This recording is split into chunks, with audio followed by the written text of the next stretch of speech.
मला वाटतं फ्रेम लागले म्हणून मी बसूनच बोलतो, नाहीतर परत त्यांची गडबड होईल. बरोबर ना? ठीक. अ, मला वाटतं आत्ता साधारणपणे आपण वसंतजी ते दाखवलंत. ही परिस्थिती खरोखर नुसतं स्क्रीनवर बघण्यासारखी नाही, तर रस्त्यावर गेलं तर अनुभवायला मिळते. आत्ता येताना देखील मला जेवढा ट्रॅफिक म्हणजे मला वाटत नाही कधी मुंबई-पुणे एवढं अंतर वाटलं होतं, जेवढं आत्ता वाटलं. पण हे का होतंय? हे कशामुळे होतंय? मला वाटतं ह्याच्या खोलावर जाणं गरजेचं आहे. गेले 2-2.5 वर्ष मी जेव्हा-जेव्हा इथे आलेलो वेगळे-वेगळे विषयाचे आंदोलनं असतील, नागरिकांशी संवाद साधायला असेल, मग ते वेताळ टेकडीचं असो, पुन्हा रिव्हरफ्रंट डेव्हलपमेंटचं असो किंवा इतर काही असो. हे सगळं होत असताना देखील गणपती असेल, नवरात्री असेल, पुन्हा एकदा मी ज्या मंडळांना भेटी देतो. आधी जसं पुणं कधीही एवढं लगेच पाण्यात बुडायचं नाही किंवा तुंबायचं नाही पाणी. तसं पाणी तुंबायला लागलेलं आहे. पूर जे आपण पाहतो, ही परिस्थिती वाढायला लागलेली आहे. एकंदर एक साधारण 7-8 वर्षापूर्वीपर्यंत जे वाटायचं, की ह्या शहराला एक पुढे संधी आहे, ग्रोथसाठी संधी आहे, ॲस्पिरेशनल शहर आहे. ते शहर कुठे ना कुठेतरी आता चोक व्हायला लागले का? आणि हे चोक जे मी सांगतोय, ते फक्त लोकसंख्या म्हणून नाही. ते तर एक नैसर्गिक वाढ असतेच, फ्लोटिंग एक पॉप्युलेशन असतं, जे बाहेर काम करतात, येतात, जातात. जसं भाऊ आता सांगत होते, की पिंपरी चिंचवड असेल किंवा पुणे असेल, कुठेतरी ते एक व्हायला लागले का? ही देखील आपण अ, एक शक्यता पाहत आहोत. पण हे होत असताना प्रशासकीय जे काम झालं पाहिजे, जे शासकीय काम झालं पाहिजे. अनेक विषय इथे वर्षानुवर्ष प्रलंबित असतात. अनेक विषय जसं आपण पुणे बघतोय इतर शहरांमध्येही देखील. आणि परवा म्हणून ह्याच प्रेझेंटेशनमध्ये एक मी पैज लावली होती, की आपल्या देशामध्ये मला एक शहर दाखवा जे भाजप शासित आहे आणि ते चांगलं झालं की सुधारलेलं आहे. ज्या शहरांवर किंवा ज्या राज्यांवर भाजपचं राज्य येत गेलं, त्यांचं सरकार बनत गेली. ते राज्य असेल किंवा ते शहर असेल, हे उलट्या दिशेने प्रवास करायला लागलं. मग साधारणपणे जे काही वचननामा की त्यांचा जाहीरनामा असतो, ते त्या जाहीरनाम्यात दाखवतात. आणि जमिनीवर काय असतं, हे जे अंतर असतं हे फार मोठं असतं. म्हणजे त्याला कुठची मिसिंग लिंक पण नाही जोडू शकत, असं एवढं भयानक अंतर असतं. आणि हेच कारण आहे, की प्रत्येक निवडणुकीच्या आधी किंवा निवडणुकीला सामोरे जात असताना, भाजप कधी स्वतः केलेली कामं दाखवू शकतच नाही, कारण कामं तशी केलेली नसतात. एकतर दुसऱ्यांनी कामं केलेली असतात, त्याची नावं बदलतात किंवा फिता कापतात. किंवा सगळ्यात सोपं त्यांचं इक्वेशन हे असतं, जातीय दंगल किंवा जातीय तेढ निर्माण करा, धार्मिक तेढ निर्माण करा, समाजामध्ये वाद निर्माण करा, भाषेमध्ये अंतर निर्माण करा. हे सगळं करून डिव्हाइड अँड रूल ज्याला आपण बोलतो, ही जी काही डिव्हाइड अँड रूलची पॉलिसी आहे, ती मला वाटतं एकमेव आत्ता पक्ष असेल जगभरातला जो भाजप आहे, ती त्याची अंमलबजावणी करतो. असो, हे जरी असलं, तरी मला वाटतं आत्ता ही संधी आपल्याला हे शहर सुधारण्याची. आपण सगळेच पक्ष म्हणून जर एकत्र आलो, नागरिक म्हणून जर एकत्र आलो, तर जी काही दडपशाही आपल्याला चालू आहे, म्हणजे मला आठवतं ना, आमचं सरकार असताना देखील जिथे-जिथे लोकांची काही एक भूमिका असायची, की त्यांच्या भावना असायच्या, त्याचा आदर करून आम्ही तसं काम करायचो. जेव्हा मी मंत्री होतो, तेव्हा मला आठवतं अ, हे रिव्हरफ्रंट डिस्ट्रक्शन ज्याला रिव्हरफ्रंट डेव्हलपमेंट असं नाव ह्या महानगरपालिकेने दिलेलं आहे. त्याच्याबद्दल माझ्याकडे नागरिकांनी काही अपील केले होते. ते आम्ही लगेच प्रेझेंटेशन त्याचं जगजाहीर केलं आणि जे काही सत्य बाजू असेल ती लोकांसमोर आणण्याचं काम केलं. बरं हे होत असताना जसं मी नदीचं सतत सांगत असतो, कदाचित हे जगातलं एकमेव उदाहरण असेल आपल्या मुळ्या मोठ्याचं, की नदीचं पात्र हे खोलं करण्याच्या ऐवजी अजून कमी करत चाललेत आणि जेवढं आपण रुंदीकरण करायला पाहिजे त्यापेक्षा अरुंद करून नदी ही छोटी करत चाललेत. उद्या त्या नदीला कव्हर पण करतील, त्याच्यावरनं रस्ता पण टाकतील. पण ह्याच रिव्हरफ्रंट डेव्हलपमेंटच्या कार्यक्रमामुळे जवळपास 11 मंदिरं आणि 4 महत्त्वाचे रस्ते हे पाण्याखाली जाणार आहेत. जिथे एस-टी-पीचं काम पहिलं झालं पाहिजे, ते मला वाटतं एस-टी-पीवर 550 कोटी की काहीतरी खर्च करून ठेवलाय. 950 कोटी, 1800 ते पण बंद आहे. अनेक अशी गोष्टी आहेत आणि ह्या गोष्टींना आम्ही सातत्याने लावून धरलेलं आहे. वेताळ टेकडीवर स्टे देणारा मीच त्यावेळी मंत्री होतो, कारण वेताळ टेकडीचा देखील प्रस्ताव भयानक आहे. म्हणजे वरतून रस्ता, खालतून बोगदा, बाजूने मेट्रो, म्हणजे सपाटच करून टाका, मग कशाला पाहिजे टेकडी वगैरे. आणि नावासाठी काहीतरी ठेवायचं, थातूर-मातूर काहीतरी काम करून ठेवायचं आणि मग हे सगळं दाखवून जो विनाश आहे तो विकास म्हणून दाखवायचा. नक्की गेम प्लॅन काय आहे? हाच विचार करण्याची आता वेळ आलेली आहे. म्हणून मला वाटतं आता आपल्या इकडच्या शहराच्या सगळ्याच नेत्यांनी आपण जसं मोरे साहेब सांगत होतात, की एक एक्झिबिशन तर भरवलंच पाहिजे, लोकांच्या समोर आणलंच पाहिजे, की काय त्यांनी सांगितलं होतं आणि काय करून ठेवलं. नाशिकमध्ये अशीच परिस्थिती आहे. नाशिक दत्तक घेतो म्हणून मुख्यमंत्री महोदय त्यावेळी सांगत होते. आता आपण तपोवनचं पाहताय. लोकांवर जी दडपशाही होते तिथे दादागिरी होते ही सरकारकडूनच होते. असंच इथे मला वाटतं प्रेझेंटेशन झालं पाहिजे आणि जसं हे काम जे मी प्रेझेंटेशन दिलं होतं मुंबईचं, की आम्ही करून दाखवलं आणि हे करून दाखवलं कधी? जेव्हा आमच्या हातात राज्य सरकार नव्हतं, मुख्यमंत्री आमचे नव्हते, तेव्हा एवढी कामं करून दाखवलेली आहेत. पुण्यात तर त्यांचंच सरकार म्हणजे महानगरपालिका बहुमताची त्यांची होती. डोक्यावर मुख्यमंत्री त्यांचे होते. केंद्रात प्रधानमंत्री त्यांचे आहेत. तरी देखील अजून विमानतळ पुण्याचं होत नाही. अनेक वर्ष मी ऐकतोय. ते नवीन टर्मिनल जे होतं मला आठवतं 3 महिने त्याच्यानंतर मी आंदोलन पुकारलं होतं. आपण सगळे शहर म्हणून आंदोलन पुकारलं होतं, की तुमचं तयार आहे बनून आणि तरी तुम्हाला उद्घाटनाचा मुहूर्त मिळत नाहीये. हा सगळा जो गोंधळ त्यांनी निर्माण करून ठेवलेला आहे, जसं आपण सांगू शकतो, "होय, हे आम्ही करून दाखवलेलं आहे. हे वचननाम्यातली आमची वचनं होती आणि ही आम्ही पूर्ण केली वचनं आहेत." तसं भाजप काय करून दाखवतं आणि काय करू शकतं किंवा काय केलेलं आहे. मला वाटतं काय केलं आहे ह्याच्यावर जास्ती आपण फोकस केला पाहिजे आणि त्याच निमित्ताने मला वाटतं आपण काय करणार आहोत हे लोकांसमोर नेणं गरजेचं आहे. धन्यवाद. प्रेसचं काही प्रश्न असतील तर? खरं प्रश्न हे सत्ताधाऱ्याने गेले पाहिजेत पण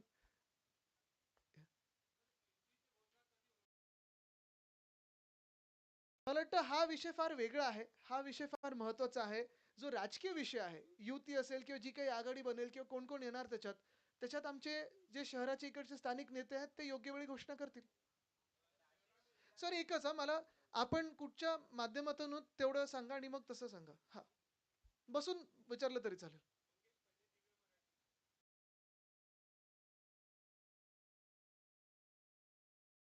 भयानक झालंय.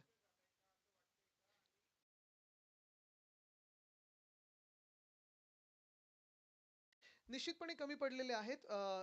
कायदा सुव्यवस्थेचा प्रश्न आम्ही आपल्याच माध्यमातून जो आहे तो सातत्याने बघत असतो. कुठे कुठची गँग, कुठे कुठची टोळी, कुठे काय दुसरं होत असतं.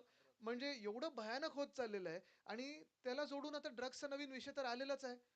पण मला वाटतं हे सगळं एक धोक्याची घंटा नुसतं आत्तासाठी नाही, तर भविष्यासाठी आहे. कारण जेव्हा आपण ट्रॅफिक पाहतो, ट्रॅफिकचा विषय पाहतो किंवा लॉ अँड ऑर्डर पाहतो, कायदा सुव्यवस्था पाहतो. हे सगळं होत असताना एखाद्या शहराकडे उद्योग का जातात? नवीन उद्योग का जातात किंवा इन्व्हेस्टमेंट का जाते? तर ते शहर राहण्यासारखं असतं. आत्ता जर आपण पाहिलं तर हिंजवडीकडे जाताना संध्याकाळी देखील एवढा भयानक ट्रॅफिक असतो.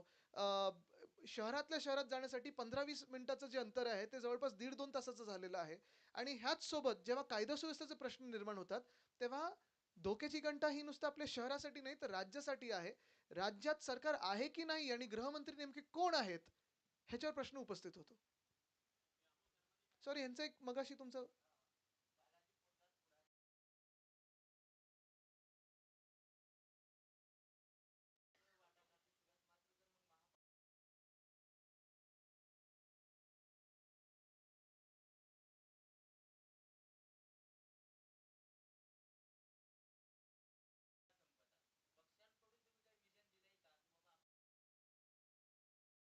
बघा सोपी गोष्ट आहे.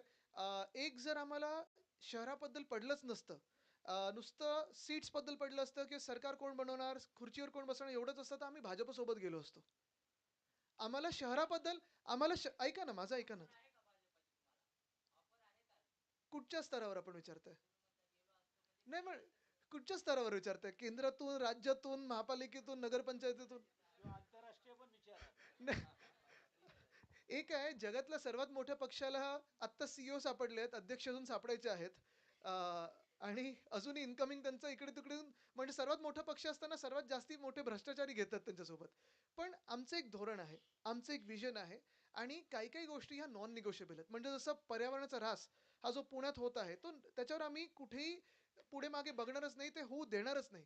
कायदा सुव्यवस्था परिस्थिती असेल, ट्रॅफिकची कोंडी असेल, दर्जेदार रस्ते असतील, फुटपाथ असतील, मोकळी मैदान असतील, ही बिल्डर आणि कॉन्ट्रॅक्टरच्या घशात जाऊ न देण्याचं आमचं जे धोरण आहे, त्याच्यात सोबत कोण येतंय आणि अर्थात मग जेव्हा राजकीय पक्ष एकत्र बसतात, ते जिंकण्याचं गणित कसं बसेल, हे पण आहे. पण जसं मी सांगितलं, की फक्त सीटची वाटाघाटीच असतं, तर आम्ही त्यांच्यासोबतही जाऊ शकलो असतो. त्यांचा मगाशी होता तिथून तिथे येतो परत.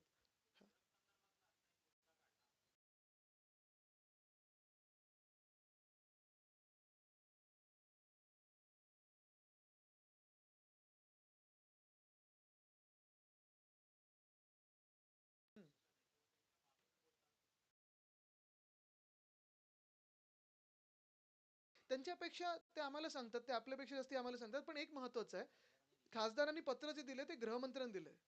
त्यांच्याकडून उत्तर अपेक्षित आहे. मग पुढे बोलू ना आम्ही. आता क्लीन चिट कशाला मिळते तुम्हाला माहिती आहे महाराष्ट्रामध्ये? एक मस्त सगळं काही करून मोकळं व्हायचं आणि क्लीन चिट घ्यायची आणि एकाच पक्षावर कारवाई होते. दुसऱ्या मित्र पक्षावर कारवाई का नाही होते? हा पण प्रश्न सीएम साहेबांनी उत्तर दिलं पाहिजे. एक मिनिट त्यांचं मागून एक होता प्रश्न.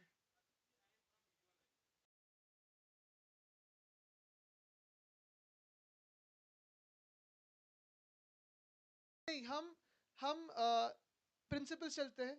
हमारी नैतिकता ये सबसे महत्वपूर्ण है हमें। जो भी भ्रष्टाचार में डूबे हुए हैं, जिसको भी छुपाने की जैसी कुछ चीजें हैं, जिसको भी जेल का डर है, वो जा रहे हैं वहां और वो जाने के लिए हमारे दरवाजे भी खुले हैं। और जो अच्छे लोग हैं, जो काम करना चाहते हैं, इस देश के लिए काम करना चाहते हैं, देश हित के लिए काम करना चाहते हैं, अपनी मिट्टी के लिए काम करना चाहते हैं, उनको आने के लिए स्वागत है। तो आज हमने भाजपा की साथ क्यों छोड़ी? अगर आपको याद होगा तो 2014 के पहले जो हम सरकार बनाने की एक आशा रखते थे, वो इसलिए रखते थे कि हम स्वच्छ सरकार बनाएंगे, साफ सरकार बनाएंगे। उसके बाद अगर आप देखें तो हर साल जैसे भाजपा में सारे के सारे पार्टी से सब भ्रष्टाचारी लोग लेने के लिए लगे, तो फिर पार्टी विद डिफरेंस यानी यही डिफरेंस रहा है कि सब दूसरे पक्ष अभी साफ हो गए और इनका वॉशिंग मशीन खराब हो गया।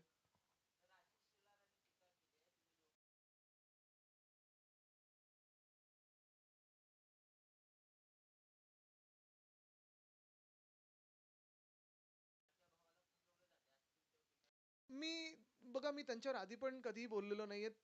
त्यांना जी वागणूक भाजपमध्ये मिळते, मी संवेदनशील आहे. मला त्यांच्याबद्दल फार वाईट वाटतं. त्यांना काउन्सिलिंगची गरज आहे आणि म्हणून मी त्यांच्यावर कधीही बोलत नाही. त्यांना आशा आधी पण खूप होत्या. मी कधीही बोलणार नाही त्यांना. आपण पुण्याबद्दल बोलूया ना पण आता.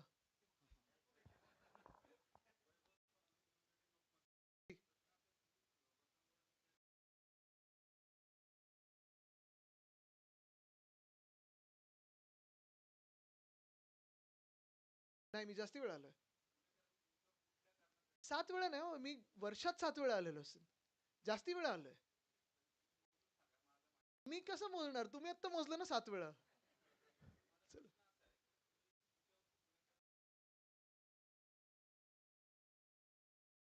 प्रधानमंत्री महोदय किती वेळा आलेत?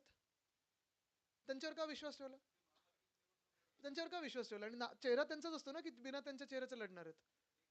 बघा मुख्य गोष्ट हीच आहे, की आमच्या सगळे इकडचे जे पदाधिकारी आहेत, असं सगळ्या शहरांमध्ये होतं. तर मुंबईत पण काही-काही वॉर्ड असे असतात, तुम्ही त्यावेळी आंदोलनाला जाता किंवा काही कार्यक्रमाला जाता. पण विश्वास हा पक्ष नेतृत्वावर जेवढा असतो, तेवढा कार्यकर्त्यांवर असतो. आणि स्थानिक कार्यकर्ते असतील, स्थानिक नेते असतील, राज्याचे आमचे नेते असतील, हे फक्त पक्ष म्हणजे आम्ही एकटे नसतो. आता जे काही विषयांसाठी मी आलेलो आहे, तुम्ही आज पण चला इथून मी लोकमान्य नगरमध्ये चाललेलो आहे. इकडे जे राहतात, त्या आमदारांनी त्यांची आता हालत खराब करून ठेवलेली आहे. पण मी मुंबईत बसून पण त्यांच्यासाठी आवाज उठवतोय. वेताळ टेकडी इकडचे स्थानिक जे लोक आहेत भाजपचे, तिथे वेताळ टेकडी खराब करायला निघालेत. मी मुंबईत बसून आणि इथे आल्यानंतर पण वेताळ टेकडीला जातो. सगळीकडे सलीम अली बर्ड पार्क आम्ही ठीक करून दिलेलं, नीट करून दिलेलं, चांगलं रिस्टोर करून दिलेलं, खराब केलं.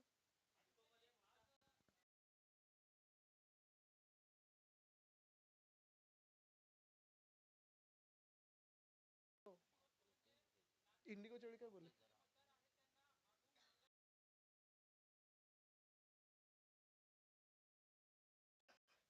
एकंदर आपण ह्या ज्या आता ह्या नगरपंचायतीच्या निवडणूक जर पाहिल्या, प्रश्न हाच उपस्थित होतो की निवडणूक आयोग आहे की नाहीये.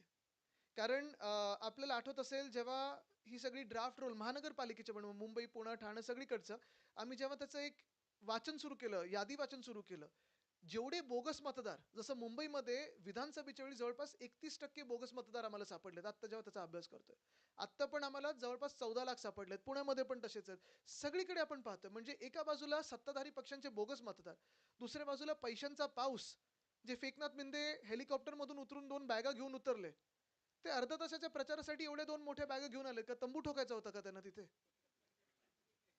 तर हा सगळा जो काही प्रकार आपण बघतोय, ह्यानी महाराष्ट्राचं राजकारण एवढं प्रदूषित आणि दूषित केलेलं आहे, एवढं घाणेरडं केलेलं आहे, मला वाटत नाही एवढं खाली आपण कधी इतिहासात गेलो असू. आणि कुठे ना कुठेतरी जनतेकडून ह्याला उत्तर येणार आहे का? हे येणाऱ्या महानगरपालिकेत आपल्याला कळणार आहे. मग त्यांचा हात पहिला मी बघितला वरती.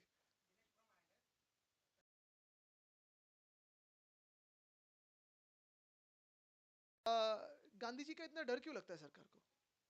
यही तो बात है। और उसमें भी काफ़ी सारी बातें अब अगर आप देखें तो जितने दिन थे वो भी कम कर दिए। एक तो देश में नौकरी नहीं है और जो भी आपको डेली एम्प्लॉयमेंट कुछ दे रही थी, वो भी आप छीन रहे हो। और ये सब करके इन्होंने कब पास किया बिल? देर रात को। तो इतना डर है क्यों?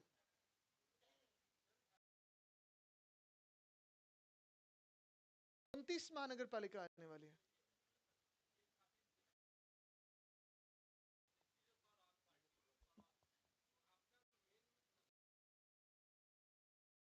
वो तो हम अ, उसका तो जल्दी जाहिर करेंगे, लेकिन ये मैं समझता हूँ सिर्फ पार्टी के लिए प्रेस्टीज का इशू नहीं है। एक राज्य में चेक एंड बैलेंस भी होना ज़रूरी होता है। एक ही पार्टी के हाथ में अगर सरकार जाए तो दिल्ली जैसे हाल होते हैं। वहाँ केंद्र सरकार भी भाजपा की है, नगर निगम भी भाजपा का है और पिछले साल जो राज्य की सरकार थी वो भी भाजपा की है। और जब भाजपा की सरकार बनती है तो वो कहते हैं ना, दलदल में ही कमल खिलता है, कीचड़ में ही कमल खिलता है। वो कीचड़ कैसे होता है वो आपने देखा है।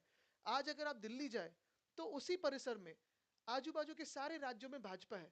जो पहले कहते थे कि नहीं वो स्टबल बर्मिंग उस राज्य में होते हैं, वो किसान यहाँ से धुआं ये करते हैं, अभी तो सारे राज्य आप ही के हाथों में। तो आज भी एक ही और खराब क्यों है? आज भी वो प्रगति मैदान का टनल, उसको कोई हल नहीं है। काफी सारी ऐसी चीजें हैं जो जिसका जवाब भाजपा देना नहीं चाहती, क्योंकि सारे के सारे स्तर सरकार के उन्हीं के हाथों में है। और मैं ये मानता हूं कि महाराष्ट्र जैसे राज्य में चेक एंड बैलेंस होना जरूरी है। दूसरी बात, ये सिर्फ पार्टी के प्रेस्टीज का विषय नहीं है, बल्कि लोगों की जानों का विषय है, लोगों के जीवन के स्तर का विषय है। और अगर महानगर पालिका में या नगर निगम जो हम हिंदी में कहते हैं, वहां के महापौर अगर दूसरे पार्टी के हो तो कुछ ना कुछ आगे बात बढ़ सकती है। ते बोललं तरी चालेल. अरे पण मी पण त्याच वयाचा आहे तुमच्याच ह्याच्या आहे. तुम्ही एकदम मला सिनियर करू नका.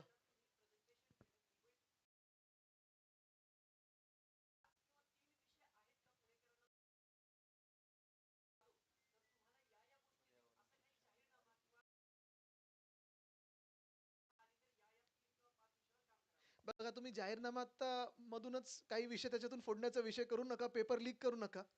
पण निश्चितपणे मी तुम्हाला एक दोन गोष्टी सांगतो. अ, ह्या शहरावर एक वेगळं प्रेम आहे. एकतर म्हणजे हे मी आत्ता नुसतं निवडणूक म्हणून नाही, तर आधी पण सांगितलेलं आहे. ह्याच शहरात माझ्या आजोबांचा म्हणजे वंदनीय हिंदू सम्राट बाळासाहेब ठाकरेंचा जन्म देखील झाला होता. अ, माझं लहानपण अनेकदा आम्ही इथे 15-15, 20-20 दिवस येऊन पाहिलेलं पुणं कसं आधी इथे राहायचो आम्ही आणि पुणं बदलत चाललेलं आहे. बदलताना प्रगती होणं ही चांगलीच गोष्ट आहे, पण आता ट्रॅफिकची कोंडी हा महत्त्वाचा विषय आहे. कायदा सुव्यवस्था महानगरपालिकेच्या ह्याच्यात अखत्यारीत येत नाही म्हणून मी त्याच्यावर उगीच बोलणार नाही, पण अर्थात बोलण्यासारखा विषय आहेच. पर्यावरण एक विषय आहे.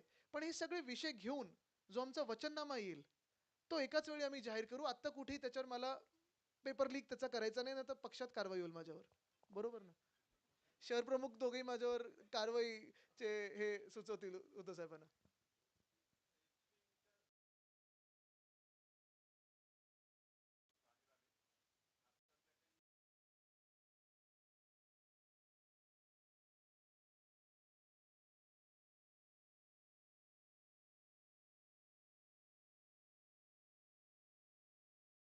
नाही, अजून आम्ही काँक्रीट भूमिका मांडली नाहीये. कारण नाही, तुम्हाला सांगतो ह्याच्यावर आत्ता बोलून काहीच अर्थ नाही. कारण आत्ता जे काही आहे ते सगळं गदारोळ हा त्यांच्या राजकारणात चालू आहे. अजून आपल्या देशाचा थेट संबंध कुठेही त्या घाणेरड्या गोष्टींबरोबर लागलेला नाहीये. अजून काही त्याच्यातून बातमी आली तर ठीक आहे, पण ज्या गोष्टी त्यांनी केल्या आहेत किंवा घडवलेल्या आहेत ते अत्यंत घाणेरड्या आहेत.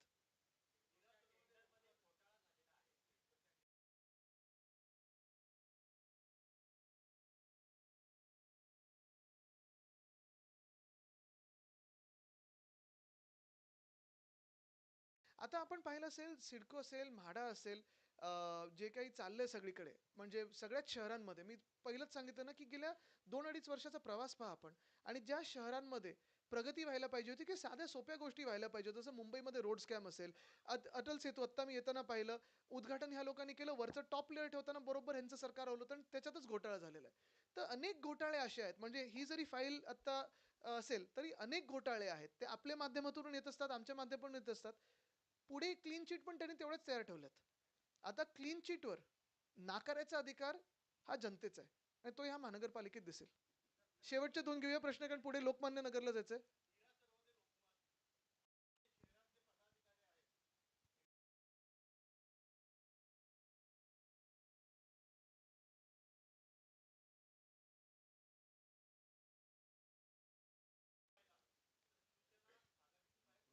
बघा, प्रत्येक स्तरावर वेगळ्या वेगळ्या युत्या आणि महाआघाड्या जाहीर होणार आहेत वेगळ्या वेगळ्या शहरांमध्ये.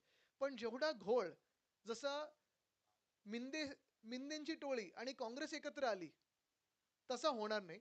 आणि तुम्हाला आश्वासित करतो एवढीच गोष्ट, की जी काही आम्ही आघाडी करू, ती ह्या शहराची हिताची असेल आणि एक विजन घेऊन पुढे जाणार असेल. मुझे लगता है मैंने ये बात परसों ट्विटर पे भी कही है, सोशल मीडिया पे भी कही है. एक तो किसी का भी, फिर वो मास्क हो, घूंघट हो, नकाब हो, हिजाब हो, किसी भी इंसान को उस महिला को हाथ लगाने का अधिकार नहीं है. उसकी उसका धर्म कोई भी हो, जाति कोई भी हो, कारण कोई भी हो. ऐसे कोई फोटो के लिए खींचना, मास्क निकालना, नकाब निकालना, अगर वो हिजाब नहीं तो N95 पहन के जाती, N95 नहीं तो घूंघट पहन के जाती, पल्लू पहन, यानी जो पदर हम कहते हैं. तो ये महिलाओं ने क्या पहनना चाहिए या ना पहनना चाहिए, ये कोई भी इंसान, दूसरा इंसान उनको कह नहीं सकता. और मुझे लगता है यही लाइन है, उसके आगे कोई लाइन नहीं है.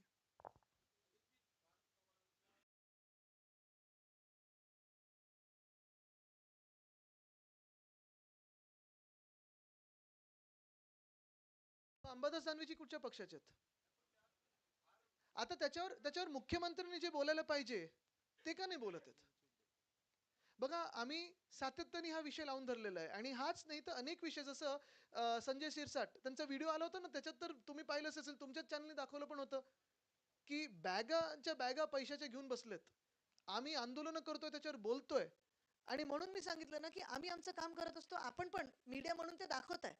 पण ज्या सरकारनी, म्हणजे मी हे परत परत तुम्हाला का सांगतोय, भाजपचं एकच प्रॉमिस होतं त्यावेळी, आणि भाजप आणि आम्ही एकत्र जेव्हा होतो, तेव्हा आम्ही जेलमध्ये असू, लाठ्या-काठ्या का खाल्ल्या होत्या आमच्या कार्यकर्त्यांनी? भ्रष्टाचार विरोधात आम्ही आंदोलनं करत होतो. आणि हेच आता भाजप, त्यांना उद्धव ठाकरे नको आहेत, पण सगळे जगातले भ्रष्टाचारी पाहिजेत आणि ते सोबत घेऊन बसतात.